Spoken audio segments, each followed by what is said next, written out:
रीवा है, जिला रीवा, ग्राम जगापुर। जगापुर में सेठ महोदय रहते हैं जिनका नाम है सेठ जगन्नाथ जाहिल। सेठ जगन्नाथ जाहिल जी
तो यहाँ पर तमाम झगड़ाती रहा करती थी, लेकिन आज कोई नहीं दिखाई दे रहा है।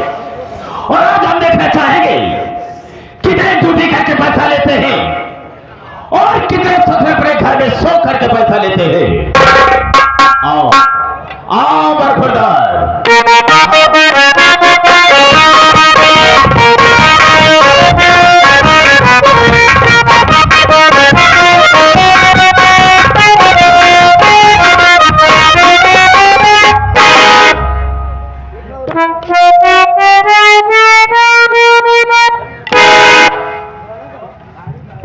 देरी हो गई, ऐसा पैसा की विराजमान हो गए हैं।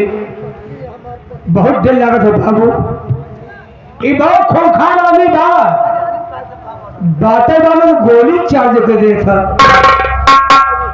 हमका कोई दम मार डाय से कईयों मतलब हम मर चुका ही। फर्क कितना रहा, जब मर जाए जब भगवान किए जाए ना हुआ जो भगवान रहा हमारा संपर्क ही निकल जाए।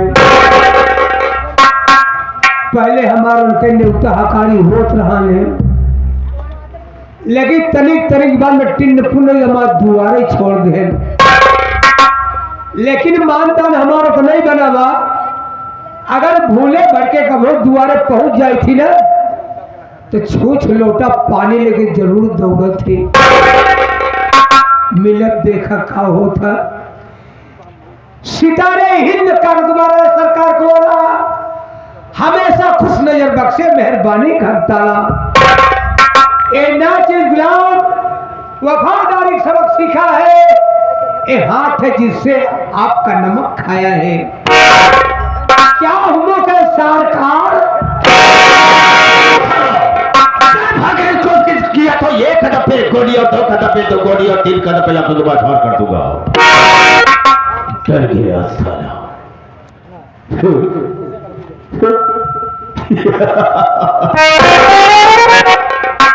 लो डरने का नहीं, जो डर गया सो मर गया।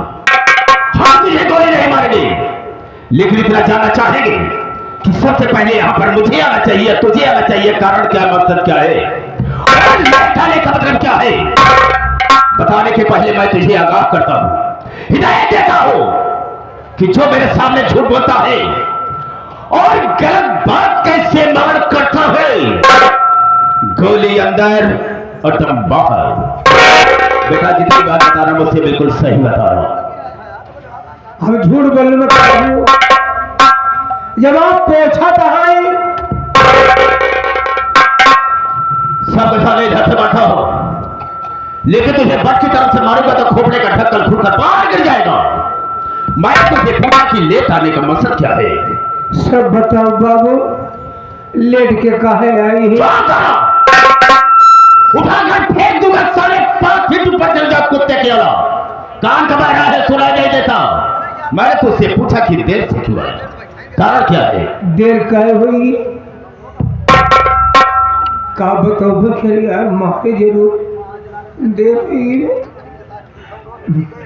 ए बाबू, आज हम यमराज के बेवकूफ बना के आवत बाटे। ऐसे खरबा एक बार फाल कर फेंक दूंगा साले। तो भगवान को बेवकूफ बना कर आ रहा है, लेकिन वो कैसे, हम भी जानना चाहेंगे। आप भर ये सब बता दे बाबू। बाबूजी मृतलोक है, ए मृतलोक में आदमी को शंकर जी का पूजा पाठ करत बा, के विष्णु भगवान के पूजे पड़ा बा, यानी नाना प्रकार के देवी देवता की पूजा याचनाएं हो रही है। आपके ये पूजा पाठ न करो, अगर आपका तपस्या करेगी बा तो हम यमराज की तपस्या करो। यमराज की तपस्या करे खातिर बाबू हम जंगल में भाग गए। जंगल में पहुंचे बाबू, हम खड़ा होके लागे करे तपस्या। आप चौक जाता है बाबू, तपस्या दर्शन नहीं मिले, हम काम का करी, हम तुरंत बोले लेटे लेटे ढेर दिन करे बाबू। तपस्या हो, आप गुस्सा हो जाता है, दर्शन नहीं मिला, हम काम का करी। हे बाबू, हम तुरंत उठ के बैठ गए, उकुरो मुकुरो बैठ के बाबू, हम जल्दी जल्दी कर। एक नीचे करूंगा साले, एक पर फाड़ कर फेंक दूंगा। क्या करेगा? तपस्या। तो नाम क्यों नहीं लेगा? जैसे ले चाहे खड़ा होइए। आगे यमराज हमारे खुश हो गए बाबू। ए बाबू, ऐसे फरसा पर चढ़ के भैसा हाथे में ले के बाबू मारूंगा साले, खोपड़े का ढक्कन खुल जाएगा। भैंसे पर चढ़कर और फरसे को हाथ लेकर चले आए। हमारे आगे आइए। उसके बाद क्या हुआ? और तो मान बाबू अपन दुनिया खोल दी। वो क्या बे? आखिया फिर क्या हुआ? खोलते मान हमारे ले गए, हम ले जाएंगे, यानी दर से दोनों तो सुन लिया। बोले बेटा, हे बेटा, मांग बेटा मांग, मांग, तेरा ध्यान किधर है, मांग ले बेटा। मैं तेरा बेटा हूँ। यमराज हमका कहा था बाबू, आपका नहीं कहा। तो साहब मेरी तरफ की घटा है। अरे दुनिया ने कहा करे जाई बेटा। यमराज हमका कहा था, ए बेटा मांग ले। हमका कुछ न मांगा, बोले हमारी तपस्या के तो मांगना पड़ेगा। हमका मांगा 3 चीज मांगा, अपने खातिर न मांगा, सब तुम्हारे खातिर मांगा। यमराज हंसना कैसा भगत देखबा न भय कि जो भगत हमारे खातिर मांगे। बोले ठीक है, तुम्हारी मर्जी, तुम मांग ले। मौका पाए मांग ले बापू। हम कहे अगर आप खुशी हैं तो तुम्हारे भैंसे वाली सिंह बनी प्या खड़ी हो के आपस में खिली जाए। ए बाबू कहते मान, इतनी मोट सिंह इतनी बड़ी, एक ही भैंसों बीचों बीच खोपड़िया पे हो ही तो गई।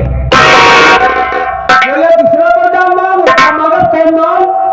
हम कहे अगर आप खुशी हैं तो आज आप इस सिंह के ऊपर बैठ जाए। यमराज हम पकाए सिंही पर कैसे बैठे, लेकिन हारी बाजंजाल फंसा बढ़िया का कर सकता करे बाबू। पता नहीं क्या सोचने यमराज जी, उस सीढ़ियों पर जाके ऐसे हाथ से बैठे तक है। किताब बदलैला, ऐसे हाथन जी भी निकली या मदी भी ओए पे छटपटा ताकत है। गा अब गा कमेंगा आगे तो भाई गा गा गा गा। अरे मांग, अरे तीसरा मांग मांग। हम कहे मांगता तरफ का कहूँ जाता का कल जाना नहीं जाता। मौका पर तीसरा मांग लिए बाबू। हम पे अगर आप खुशी हैं तो तोरे भैंसे वाली सिंह जैसे रहे वैसे फिर हुई जा। लाग सिंह अलग हो, लागे चाचा फैला गई। बोले अरे बड़ा बदतमीज है बे। सूरज की औलाद, भागे भागे भागे। जब कहने भाग में इतने में मेरा ये खुल गई।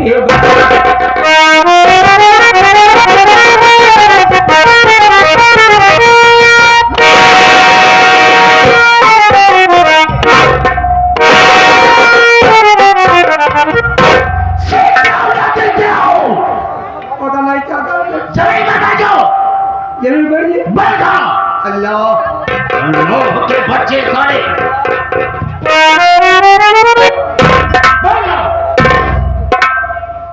अब इसके लिए मुझे पानी की भी व्यवस्था करना होगा। पानी का साले नीचे बैठा है, आखिर बार है और ठहर जाएगा। जब मैं भाइयों से बात करूंगा तो बीच में बोल करके डिस्टर्ब नहीं करेगा। हाँ हाँ बिल्कुल नहीं बोलेगा। आप बोले कह दिया नहीं बोलेगा, क्या मना कर दिया नहीं बोलेगा।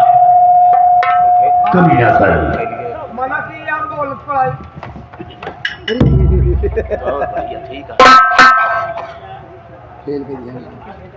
मेरे दोस्तों, मेरे साथियों एवं माता और बहनों, ये नाचिए गुलाम मास्टर दुर्गेश पांडे का परिवार आप सबका हार्दिक स्वागत करता है।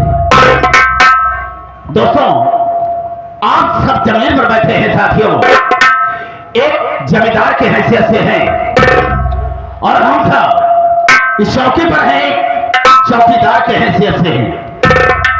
हम सबका परम कर्तव्य होता है आप सबकी सेवा करना।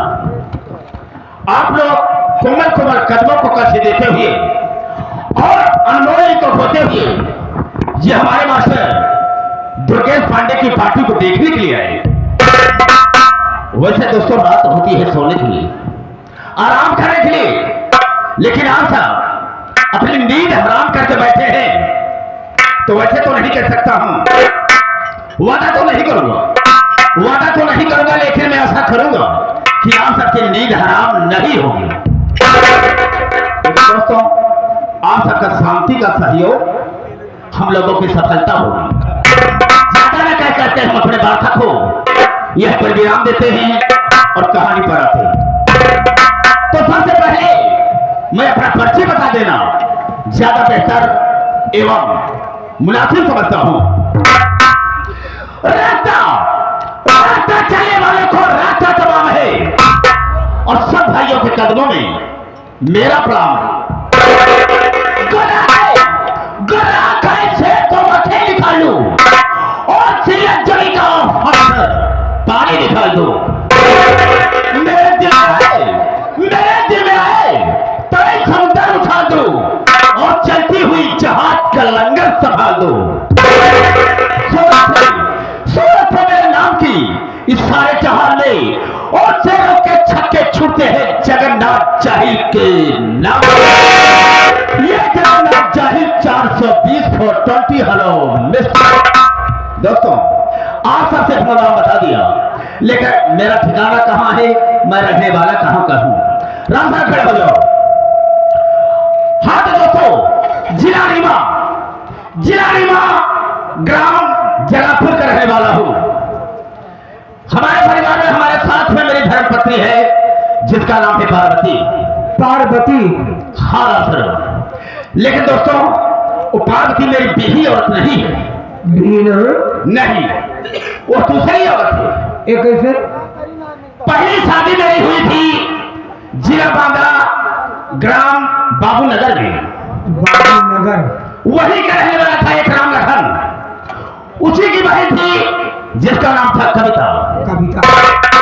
कविता से मेरी शादी तय हो गई और राम लखन ने दहेज में 1 लाख रुपया और 4 चक्का गाड़ी देने को कहा था। बारात लेकर गया। शादी हो जाने के बाद राम लखन ने दहेज देने से मुकर गया, इनकार कर दिया। अपनी कुछ समस्याएं बताने लगा कि हमारे सामने ये मजबूरी है, इसलिए हम आपको दहेज नहीं दे सकते हैं, लेकिन हाँ इतना कहेंगे कि आप मेरी बहन कविता को लेकर के अपने घर जाएं हम आपका दहेज आपके घर तक पहुंचा दें। ईमानदार थे बाबू। मैंने उसकी समस्याओं को समझा और कविता को लेकर घर आ गया। लगभग 2 साल बीत गए। 2 साल बीत गए, कविता ने एक बच्चे का जन्म भी दिया, वाह, लेकिन वो साला ना तो अपना मुंह दिखाया ना मेरा दहेज पहुंचाया। रामचरण जी, मैंने अपने बेटे का नाम क्या रखा है तुम्हें मालूम नहीं होगा। बिना बताए क्या जानेंगे? मेरे बेटे का नाम है कंसराज। कंसराज, हाँ, अच्छा नाम है। बैठा था और अपने दिल में सोच रहा था कि रब लखना ने वादा किया था कि आपका दहेज आपके घर तक पहुंचा देंगे, लेकिन वो साला ना तो अपना मुंह दिखाया और ना ही अपना वो मेरा दहेज पहुंचाया। साला मुझे गुस्सा आ गया, मुझे गुस्सा आ गया। उठाया मिट्टी का तेल और उसके ऊपर छिड़क करके मैंने उसे आग लगा दिया। वो बेचारी जलकर राख हो गई। पहली पत्नी कविता की खत्म हो गई। राशन जी, तब मैंने सोचा कि हम तो इसकी सेवा कर नहीं सकते, इसकी परवरिश कर नहीं सकते हैं, नहीं बाबू, इसे माँ की जरूरत है। सही है। तब मैंने पार्वती से शादी किया। पार्वती जब से मेरे घर में आई, मेरे बेटे कंसराज की देखभाल अच्छी तरह से करती रही। क्यों नहीं बात करती होगी? लेकिन एक बात और बताना चाहूंगा ओ क्या? कि पार्वती ने भी एक बेटे का जन्म दिया है। दूसरी बीवी आपकी? हाँ। वाह, उस बच्चे का नाम मैंने बहुत प्यार से रखा है संतोष कुमार।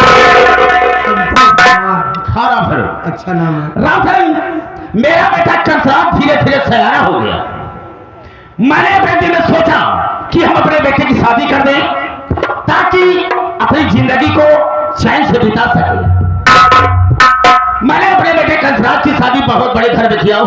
हाँ हाँ, बहुत सारा मुझे दहेज मिला है। हाँ मिला हुई बाबू। बहुत खूबसूरत हमारी बहू है। अच्छा, लेकिन तुम्हें मालूम नहीं होगा कि मेरी बहू का नाम क्या है। भाई मैंने बताया क्या जानेंगे? बहुत अच्छा नाम है उसका। क्या नाम है? मेरी बहू का नाम है कलजुगही देवी। कलजुगही देवी? हाँ रामधर, अच्छा नाम है। और जिस तरह से उसका नाम है उसी तरह से कहाँ काम कामो है? रामधर कुछ समय के बाद कलजुगही देवी ने भी एक बच्ची का जन्म दिया। अरे हाँ, अरे वाह, जिसका नाम मैंने रखा है शिखा। शिखा? हाँ, शिखा बेटी को जब तक मैं देखता नहीं हूँ मुझे तसल्ली नहीं मिलती है। अरे आपकी नतनी है ना? क्यों नहीं, क्यों नहीं। रामचरण मेरा बेटा कंसराज अपने परिवार के साथ में रह करके अपनी जिंदगी को बिता रहा है। जरूर। लेकिन जो संतोषवा है वो ठीक काम नहीं किया है। वो क्या नहीं किया? वो ठीक काम ये नहीं किया है कि एक दर की ठोकर खाने वाले भिखारन से वो ससुर शादी कर लिया और समाज ने मेरी बेइज्जती की है। हाँ, बेइज्जती खराब हुई है आपका। अबे इज्जत खराब हो गई या बेइज्जती खराब हो गई? आपकी इज्जत गई। कहाँ गई? लोग बाग उंगलियां उठाते होंगे। हाँ बिल्कुल सही कहा। गरीब घर की लड़की आकर आप अपने घर में बिठाए हुए। बेशक, इसलिए मेरी बेइज्जती हो रही है। चारों तरफ इज्जत गवान थी। लेकिन रामचरण हमेशा कतई नहीं होने देंगे। हाँ। कभी नहीं होने देंगे। ना तो हम चैन से उसे रोटी खाने देंगे